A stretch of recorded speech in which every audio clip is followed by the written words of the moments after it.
Welcome in the ring, folks. A very good night to each and every one of you. Welcome, welcome, welcome, welcome, welcome in the ring. How you folks doing? Let's have you hearing us loud and clear. Nigel McKenzie, come on down. Mandy, Christopher Chichester, Joseph, Coco, Rajin, Gloria, Mandy. Come on down, Loretta. I've always wanted to say that. Come on down. The price is right. Oh, I always wanted to say it. How are you folks doing? Margaret Nelson, Rio Nelson on the live tonight. All the spouses who we upsetting because we loud and we ring the bell. Good to have you with us. Yep. Another young man today, he says, Mommy watches you all the time. You disturb me every night. I said, my apologies. Let us make amends. Folks, how y'all doing? 500 of you on the live, 2 minutes in, 21 emojis. Y'all disrespectful. I don't know how to say this, but let me get some feedback. Y'all disrespectful. A good evening to each and every one of you. Edward, I know it's not y'all. Andrea, Andy, how y'all doing, folks? Got a Dominic Blair on the live tonight. Deputy Mayor of Linden is Dominic. Are you the presumptive mayor? I don't want to speak out the terms and cause any problems. Joy Wong, Dominic. Dominic is in the live, folks. He's on the live in the comment. You see Dominic Blair comment going by. Give it some likes, please.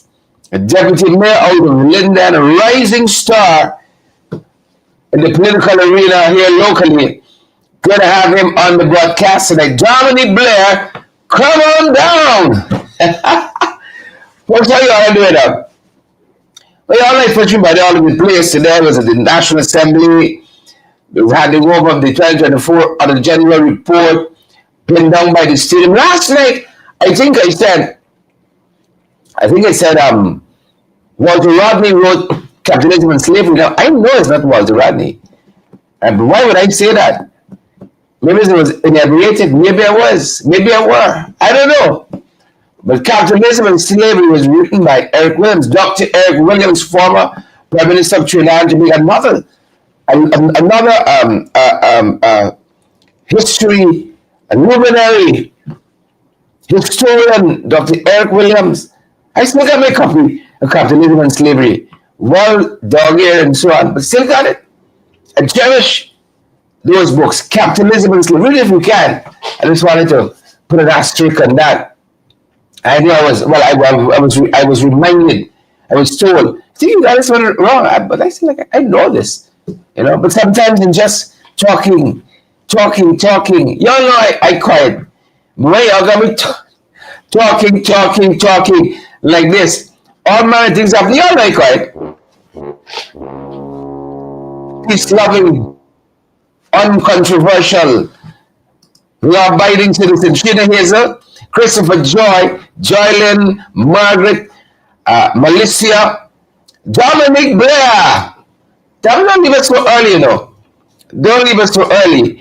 And as Dominic is on, let's get into the opener tonight as Dominic is on. Because it touches and concerns London. Minor notice, sad. Spoke with the mayor of London only last weekend, early this week, about that bridge. A lot of bridge problems. For those of you who missed it, the money is the toll, the income from that bridge was going to offset some problems, going to offset some issues there in the mining town. With that income now done away with, the government has not engaged the council how they can meet that shortfall of $70 million. If Dominic takes over, that becomes his problem. And this is the problem I have with us pushing problems to the next generation. Tamara Haynes, that's why we got to fix some problems. I never met a Tamara I didn't like. Never. Everybody to burden like. I digress. Linden, Lord Mayor, His Worship, Shama Solomon. Take a look. Linden Mayor Sham Solomon has said that the decision by the government to waive all tolls will hurt Linden. Tolls from the Mackenzie-Wilson Bridge form part of the revenue for the municipality. He said that the municipality had notified the government of the shortfall. $77 million were already budgeted in our 2025 budget in anticipation that the remainder of the year will see us receiving the bridge toll. That is now taken out. A portion of that is now out of the budget. Now, persons may ask, what have we been doing with $77 million? Well, it helps to pay the rates, it helps to pay salaries at the council. It helps to ensure that we are able to provide effective and efficient services around the community. But more than anything else, the council over the past 7 years did not increase wages and salaries. He said that prudent management of the resources enabled the municipality to give a 35% increase to some workers. Removal of this bridge toll will do, it is not only going to affect our ability to deal with wages and salaries, but it's going to affect our ability to deal with any further increases that we have to pay, and to also meet any additional areas that we have to give services and manage. So this is certainly going to impact the council's ability to conduct its work. The government had pledged to help move local government bodies forward. This is not a government that is respectful of local democracy and local governance. This is a government, I know even in the campaign, it was one of the feature of the message in terms of good governance. And this is a government that doesn't have any respect for good governance. Linden municipality has a town clerk that has been imposed on Linden by the government. This is first public servant I know that has been appointed 2 times to the same position, because we called them out on it when they had appointed him incorrectly, and then it was corrected and he was appointed once again 4 months after. But we had outlined to Linden and the commission that his appointment is an imposition for 2 things: to undermine the work of the council, and wherever resources are, to ensure they are given to family, friends, and favorites. Yeah, Mayor of Linden, Shama Solomon, taking us through the paces there. Those monies are needed. And if, as I said, Dominic takes over, if and when Dominic takes over the current deputy mayor of Linden, that becomes his problem to push for. We gotta solve some problems in our lifetime. We don't push that to the next generation. Come on, folks. And that's why I'm excited to get back into the National Assembly and push that agenda, push it forward for all of us as guidees, not on one side, not any one side. Folks, the former Minister of Finance, he has some concerns. He has some concerns. Let him tell it. Let him tell it. Let him tell it. Take it. Former Finance Minister Winston Jordan says that farmers must be provided with information. He said that in Guyana, the source of the information should be the government. If it is a glut, then prices will be depressed. If prices are depressed, it's not an occasion for you to go and increase production. It's an occasion for you to temper your production for the time being, unless, of course, you are Brazil or United States or Australia or Thailand, where you have massive silos, where you can take this increase in production and hold. This glut is affecting the local rice industry. A domestic production that adds value added is one way of ensuring that the rice farmer earns more, even in times of glut, according to Jordan. Until you continue to just have farmers produce more and more rice, irrespective of market conditions, then it is clear that the government is always going to be on the back foot. Right? The government has done every single thing for the farmers so far. It's given free fertilizer. It's taken off all the duties on machinery and equipment. It removed the commission from the Guyana Rice Development Board. So the rice board now is being financed from the government treasury because they lost that income. Right? It has provided cash transfers to the farmer. It has provided cash cash subsidy to subsidize the low price. It is subsidizing an insurance premium. And of course, they go easy on farmers when it comes to the purpose of income tax. Today, the rice farmers want even more. They are up in arms for better prices. Jordan said that the government may be pushed to increase the subsidy already given to rice farmers. But this is a total misuse of taxpayers' money. You know, it's a total misuse of taxpayers' money in that this whole country is suffering high cost of living and all kinds of story. And yet you have two behemoths.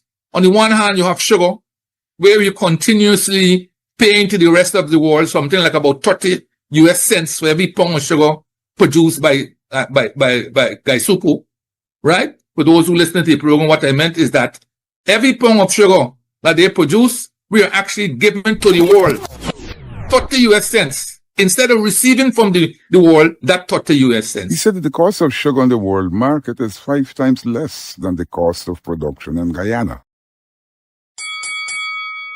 The charity we're running, it's a charity. We're giving away money. We're going to be giving that money to our citizens. We're running no charity here.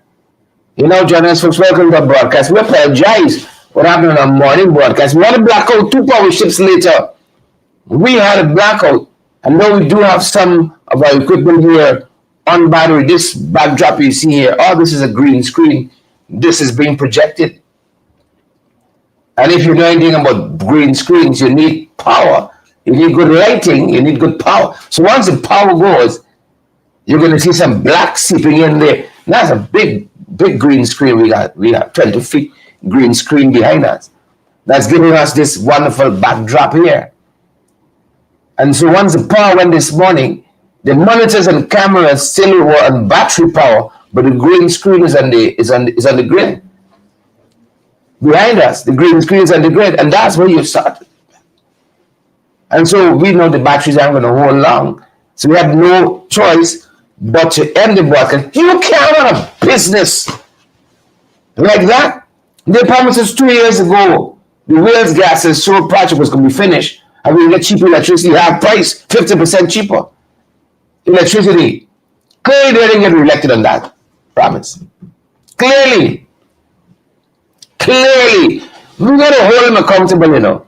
Why is it we had elections on the 1st of this month, is the 25th, and Parliament can't be convened as yet? We understand they got some leeway, but if you have a legislative agenda, you're moving this country forward, you want to get back into the National Assembly, you want to get some business done the right way, not do a whole host of spending that you got to come and apologize for, ratify and all of that.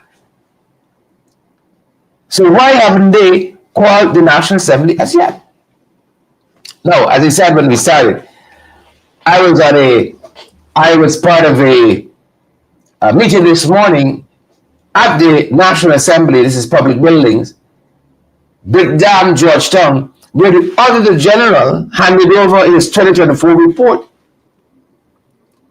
And you're going to hear me talk with some of my colleagues, Rita Finance and Ganish Maipol, in a little bit, so don't go nowhere. Don't go any place.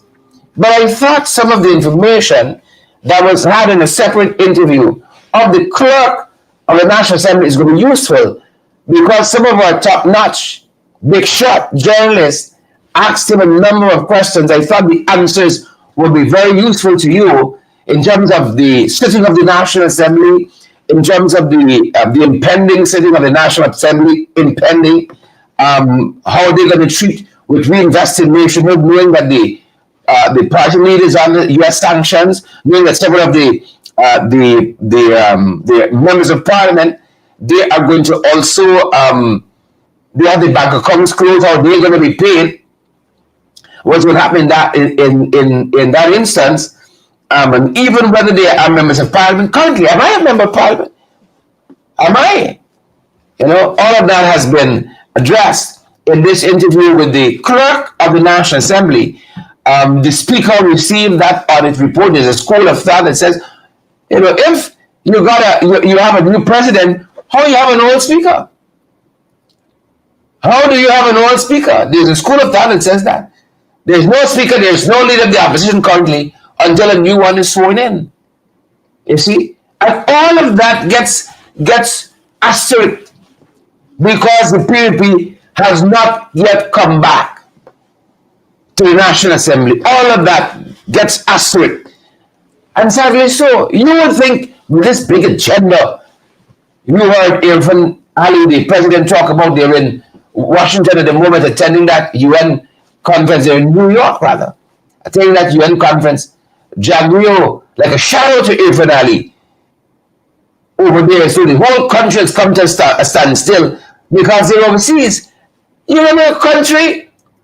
Or is this a bottom-house cake shop? And that's to give bottom-house cake shops a bad name everywhere.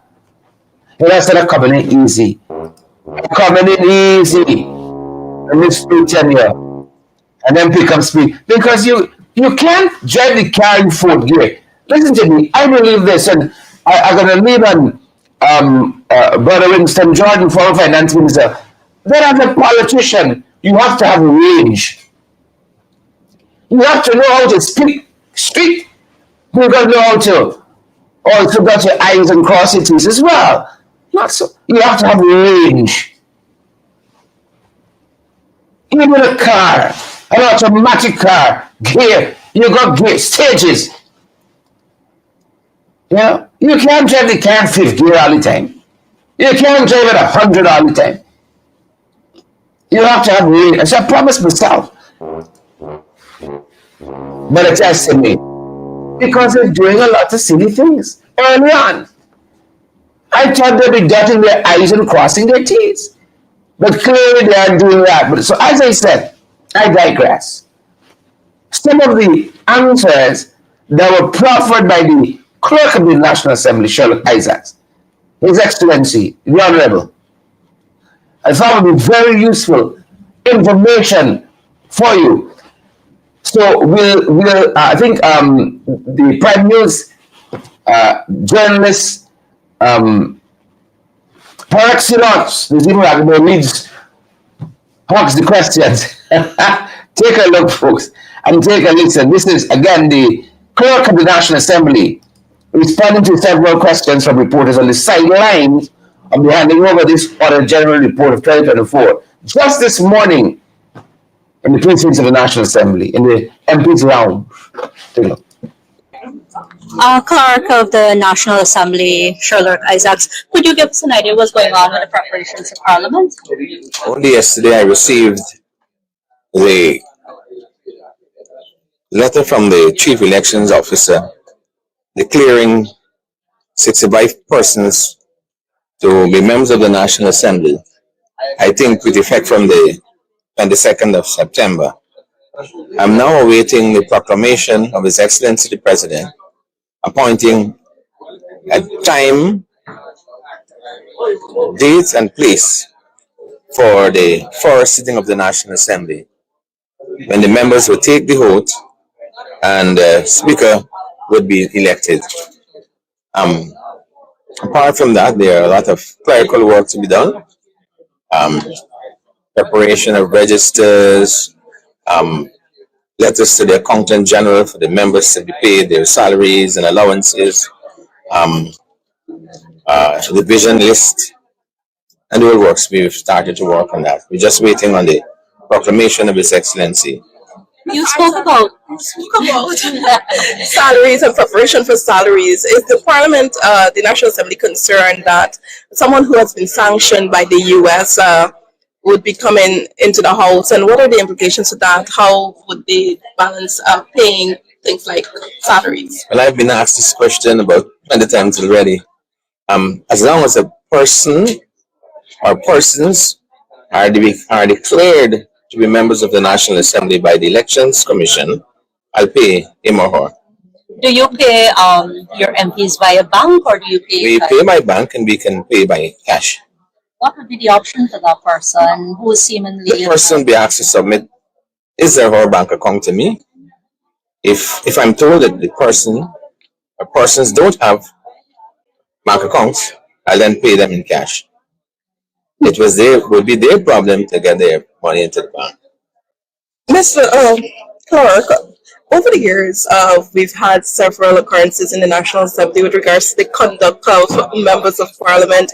What would advice you would give to those coming in to maintain? Again, I'll have a briefing session for all the new members and continuing members of Parliament, and the emphasis would be on the way they conduct themselves in the National Assembly. Mr. Isaacs, you touched on the speaker being the speaker until the new sitting is called and so on. Can you also shed some light on that and the election of the opposition leader? Well, according to the standing orders, the first business of the new Parliament would be the election of the Speaker. So I would conduct the election of the Speaker.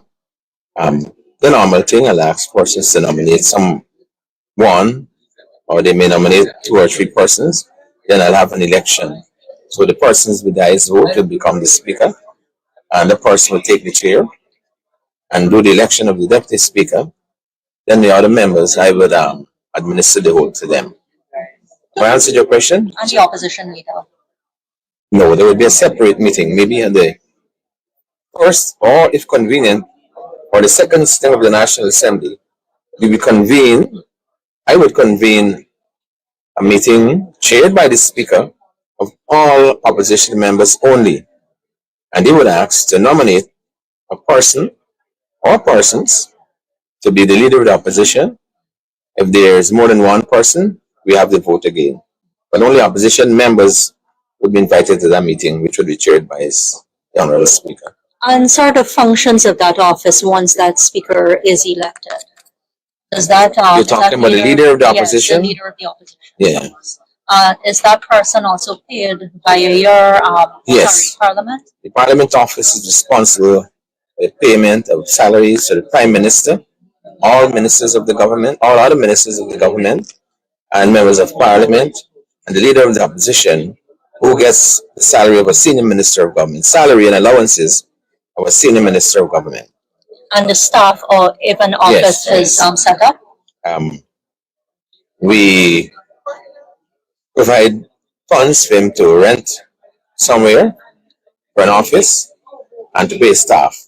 Him or her? Him or her, yes, sorry, yes.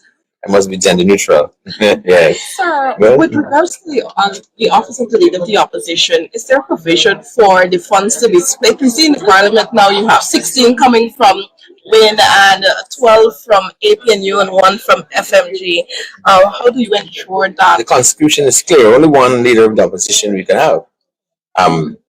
So the funds cannot be split. Can be split. So we give the leader of the opposition the funds we have available. Monies were voted in the 2025 budget. We've used the present leader of the opposition. He's still the leader of the opposition. That will change when another leader of the opposition is elected. He use some of that money. So we have capital and recurrent funds. I think we have about 3.5 million remaining on the capital and about 8 million on the current. So that will be given to the new leader of the opposition. So just for clarity, the items or equipment or whatever resources purchased, for example, capital programs for the leader of the opposition office, would those things have to be returned? Yes, I have a staff, the administrative officer, doing the inventory presently, and all of the furniture, equipment would be given to the new leader of the opposition. The other thing, Mr. Isaacs, we've seen since at least the pandemic a shift from the public buildings to the Artichon Conference Center. Could you say if the ACCC is now the permanent seat of the National Assembly?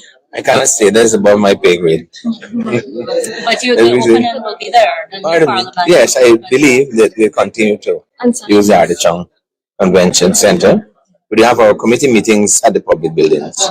Who do we have to raise this with, finding out whether or not I think the president of this country. The president Because the first sitting is determined by him. He will issue a proclamation telling me, Clerk, the first sitting of the National Assembly will be held at this time and this place and date. So he fixed the place and time for the first meeting. So I think he's a man I think, with the authority to I was say. asking about the venue. Who would be the better person to ask, or the agency ask about the use of the venue? Oh, the use of the venue. Whether or not you'll be coming back here, or Yeah, let me say. I convene sittings of the National Assembly at the request of the government, according to the standing orders. I understand that, but we're interested in whether or not you're coming back here. I understand you clear. I'm saying the Okay. president is a person. Okay. Just Yes, checking. yes, Thank the you. president is a person. Clarification, I understand that. Do you have to pay each time you use? Oh, yes, ma'am. What's the cost there? Approximately $500,000 Per day, per sitting. per Yes. sitting. And if we go way beyond, no, let them ask the question. Way beyond, we pay a little more. Per setting. So if that setting lasts for a day, that's $500,000. Okay. My final question, sir, has to do with the parliamentary committees. Could you say if all of the parliamentary committees were able to be convened during the 12 parliament? Have you had cases where some committees met maybe for once or not at all? I cannot remember offhand. I can't tell you offhand. I'll have to check the records. You're satisfied that the parliamentary committees have been functioning as Yes, some of them have been some of functioning. them have been functioning? Satisfactorily, yes, some. Not all. How long have you been there? Oh, I have 53 years of service for the government.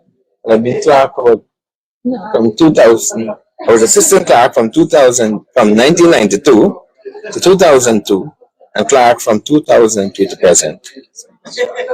And you might be interested to know that I am demitting office in 2027. Oh, really? Yeah. In 2027, I'll be 75 years of age with 55 years of service. High time, you say. Yeah. And about long, right?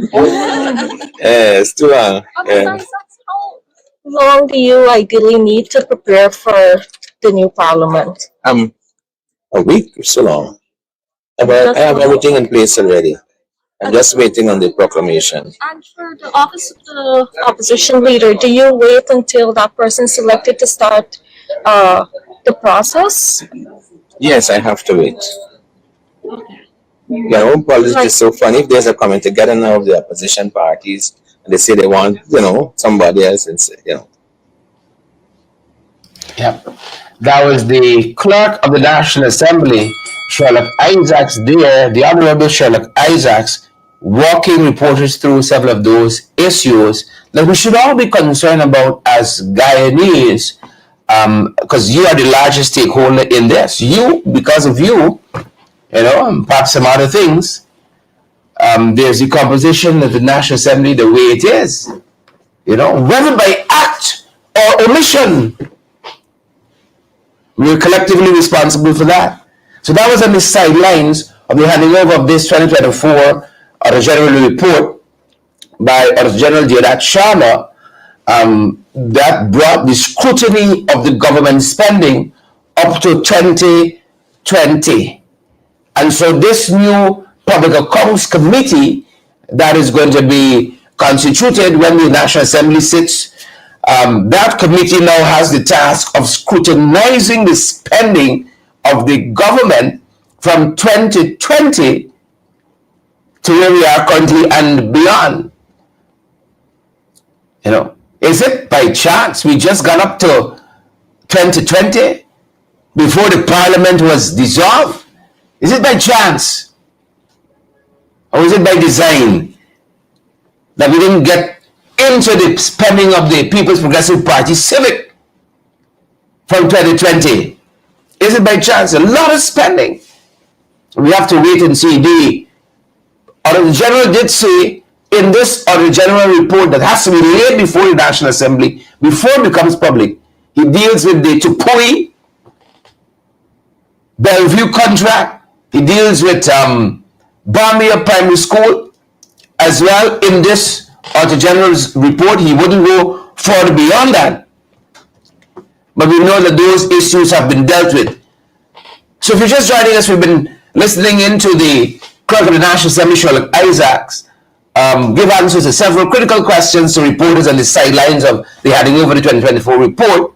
And for our part, we did catch up with the former members, two former members of the Public Accounts Committee, Jurida Finance and Ganesh Mahi Paul, on the sidelines of this event at the National Assembly just today. And we want to bring you, wonderful folks, that discussion that touched and concerned the quality of engagement of the PAC during the last 5 years, where we are currently, and perhaps pointing the way forward. Take a look and take a listen to some of that discussion this morning on the sidelines of that report being handed over to the National Assembly. Take a look. Come out of this formal session here in the National Assembly, where the Auditor General report of 2024 has been received, what has brought us up to this point where this report was handed over? Give us some of the background to the Public Accounts Committee, where I know yourself, Ganesh, and Jurita, you all were both members. Talk to us about the Public Accounts Committee over perhaps the last 5 years, where we are now, and perhaps what you guys are looking to in terms of the future of the Public Accounts Committee, if you guys become members again on the committee. Well, the Public Accounts Committee over the last 5 years has been one of experience, one of testing, one of resilience, especially on the basis that we saw some very unfortunate activities which we did not see in years gone by. The Public Accounts Committee has been in existence since 1957, and for the first time in the 12th Parliament, we saw a government moving a motion to remove an opposition chair. We saw for the first time a government leading the way in changing the quorum requirement. And for the first time, we basically saw two ministers of government that sought to cement themselves as persons to be on Public Accounts Committee. And their argument was that because there were two in the previous PAC, which and that stymied our work because they always relied on their busy schedule as the reason why we cannot meet further. But we do recall that when the quorum requirement was changed by a motion passed by the PPP side, we did predict that they will seek to reduce the amount of times we meet as a Public Accounts Committee, and that came to fruition. We began to meet once a month, and then it ended up to the point where it took us 3-4 months before we ended up meeting, and that has stagnated us to the point where we are only at the 2019 report of the Auditor General. So there is out there in the public space the 2020 spending which was done by the PPP, the 2021 spending, 2022 spending, 2023 spending, and here the Auditor General has presented his 2024 accounts of the audit of the accounts of the country, and we have not examined any spending of the People's Progressive Party. The next Public Accounts Committee will have the courtesy of beginning to examine the spending of the People's Progressive Party from 2020. They will see several anomalies, they will see several frauds, they will see several findings that are very, very unfortunate, and what more they will have to do is to really and truly find out from the accounting officers why they have committed those, why those findings are there, given that you had 5 years of examining before, spendings before, and you see a repetition of those same mistakes. Guys, do you get it? Do you get the sense? I know you went into it very, very cautious in terms of the changing of the quorum of the Public Accounts Committee, that this is what they were after, the stymieing of the scrutiny of their spending 2020 and towards where we are now. Was that deliberate in that sense? It definitely was deliberate, and if you would remember, Sherrod and Ganesh, that debate took us way into morning. Yes. We debated that all night because that's how the PP came. They came like thieves in the night to make sure that they set a system in place that would completely hamper the proper functioning of the PAC, and that's what they did. They came out of that and they went directly into making sure that we did not meet on a regular basis anymore. We moved from meeting once per week to meeting once per month. And the PAC is at a place right now that, like Ganesh just said, we are now beginning to examine. We will now begin to examine, that is a new PAC, the spending of the 2020 report, those findings. And we just witnessed the handing over of the 2024 report. So basically we're 5 reports behind. Right now what we should have been doing is we should have been starting to examine the findings of the 2024 report that was just presented there. But we will not be doing that because we have to go 2020 and 2021, 2, 3 on to, by the time we get to 24, there are going to be other reports being another set of backlog because the audit office is presenting their reports, they're doing it, but we at the level of the PAC, we were not able to get up to date because the PPP made sure that we did not. So what we look forward right now to seeing is we look forward to seeing a new manner of operation with the PAC. We want to see the PPP government, as they so claim, like accountability, which we know they do not. But if they want to say that they are moving in the direction of accountability, then they should start with the PAC to make sure that the PAC meets regularly in this parliament so that we will be able to get rid of that backlog and for us to move forward.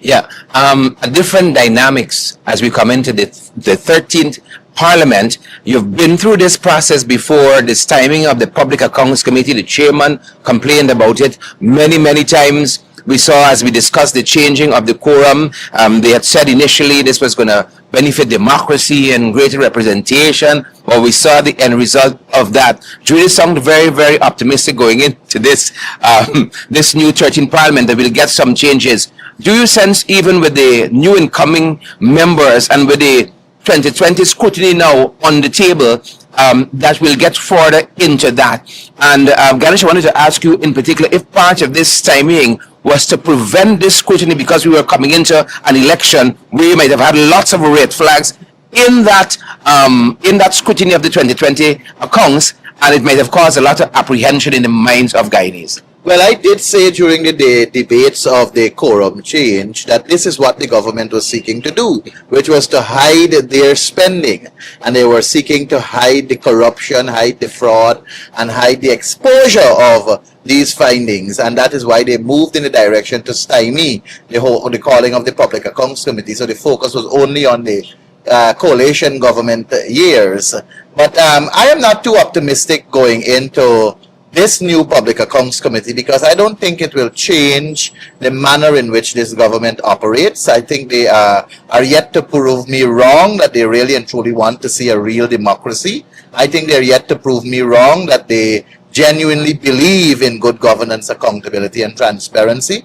I am yet to see that they prove me wrong, that they really and truly will focus on those things. I don't think they will. I don't think they will. I hold strong to that view, and they are there to now prove me wrong. And how will they prove me wrong? All they have to do is to include the opposition on state boards, include the opposition on on commissions and so on, so that the opposition will have a bird's-eye view on the operations of state entities, and they will be better held to a standard. The government, that is, will be better held to a standard where we will not have the opportunity to cry that they are corrupt, to cry that they are mismanaging, to cry that they are not focusing on good governance, accountability, and transparency. So they have to prove me wrong. I am maintaining that they are corrupt. I'm maintaining they're bad for government. I'm maintaining that they have displayed that they are basically authoritarians that are wasting taxpayers' money. I call on them to prove me wrong. Yeah. Is there anything from the Auditor General's statement this morning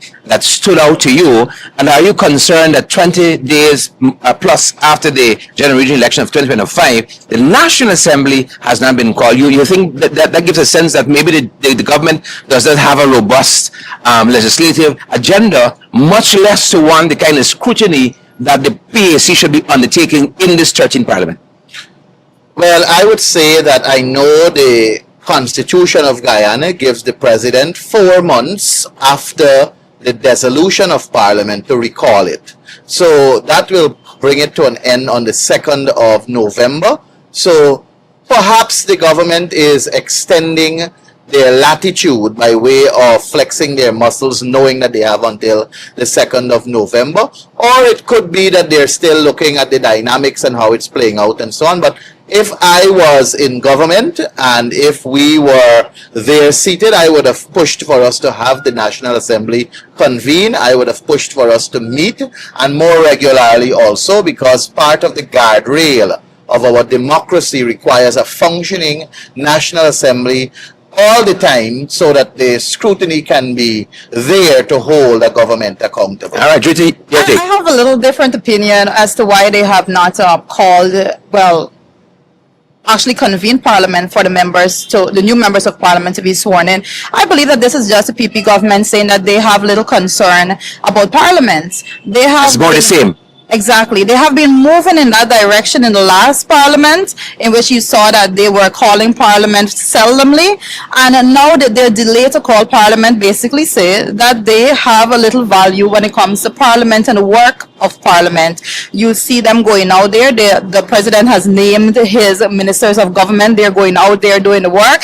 And they don't care less about whether or not they convene parliament to have members of parliament for the opposition to be sworn in, and for them to be able to go out there and have their work done as well. So we have got to be operating in this parliament shed radically different when it comes to how we operate with the PPP administration. We've got to go out there as our MPs have been doing, yourself including the leader of our parliamentary team, Mr. Campbell. We have got to go out there and start our work. We cannot wait on them and expect them to do anything that they're supposed to be doing. They will not do that. Yeah. You know, I want to just build on something that Juretta said, and that is all ministers of government must be members of parliament. So you can't function as a minister of government and not be a member of parliament. So even their ministers of government that were sworn in by President Ali and are out there pomposetting and so on, and they have not been sworn in as a member of parliament as yet.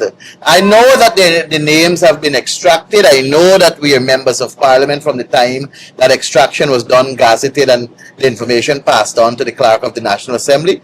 But the actual swearing in of members of parliament is yet to happen. Yep. And finally, before I let you guys go, coming back into the 13th parliament we served in the 12th parliament, outside of continuing to hold the government accountable, working with the parliamentary colleagues in the parliamentary opposition, are we to expect anything new from Ganesh Maipal, Director of Finance? We'll have to wait and see, right? We'll have to wait and see. I am known to give surprises. I see. There's a lot of newness, Sher, because one of the things that we persons will be seeing is that when we entered Parliament in 2020, you had a grouping of a lot of new persons that we had a lot. There was a learning curve, and what you have now is parliamentarians coming in with 5 years of experience dealing with the PP administration, understanding how they operate and so forth. But I want to do something a little bit different, Ganesh, if I may. I know that my colleague Sher Duncan is also with us. He's going to be with us as a member of parliament. So I just want to take over and ask, how do you see the next five years, Mr. Duncan? What do you look forward to? We gotta, as you guys have been discussing, you've done a tremendous job at it in the last 5 years. But we got to do so much work. We understand the new political realities, so we got to redouble our efforts almost. Perhaps going in some areas that might not come naturally to us, doubling up on this work that is ahead of us. So I look forward to that. I look forward to engaging the new members. I look forward to pushing more of the legislative agenda for the National Assembly. Our people are depending on us, and more than anything else, I look forward, like you guys know, we've been talking about this behind the scenes, getting back on the ground there fully, talking to our Guyanese people, listening to their concerns across this country. We've been doing that throughout the campaign, and I look forward to us doing that in an even greater way. Thank you, Shad. I want to say to you, I want to close it by saying, we will continue to fight, and if we got to get suspended again, then so be it. Correct is right. I was left out. Love it. Pogas, Julia. Pogas. Tree. Straight the hard way. Straight the hard way. That's our time. That's our broadcast. All right, welcome back. We're having a light moment at the end there. We're leaving there for tonight, folks. We're going to leave it there tonight, and this team, public accounts and accountability. There's a lot more that we can delve into there, and on accountability as well. I wanted to raise this issue with Forward Movement Guyana and VPAC, but I want to leave the discussion there tonight on that very, very high note. on a very, very high note of what we're looking forward to as we engage this National Assembly, this 13th Parliament, in a robust way, folks. That's our time, that's our broadcast. Share the live, smash that emoji button, partner with us too, if you can. Please and thank you. That's our time, that's our broadcast. Stay safe. Stay safe.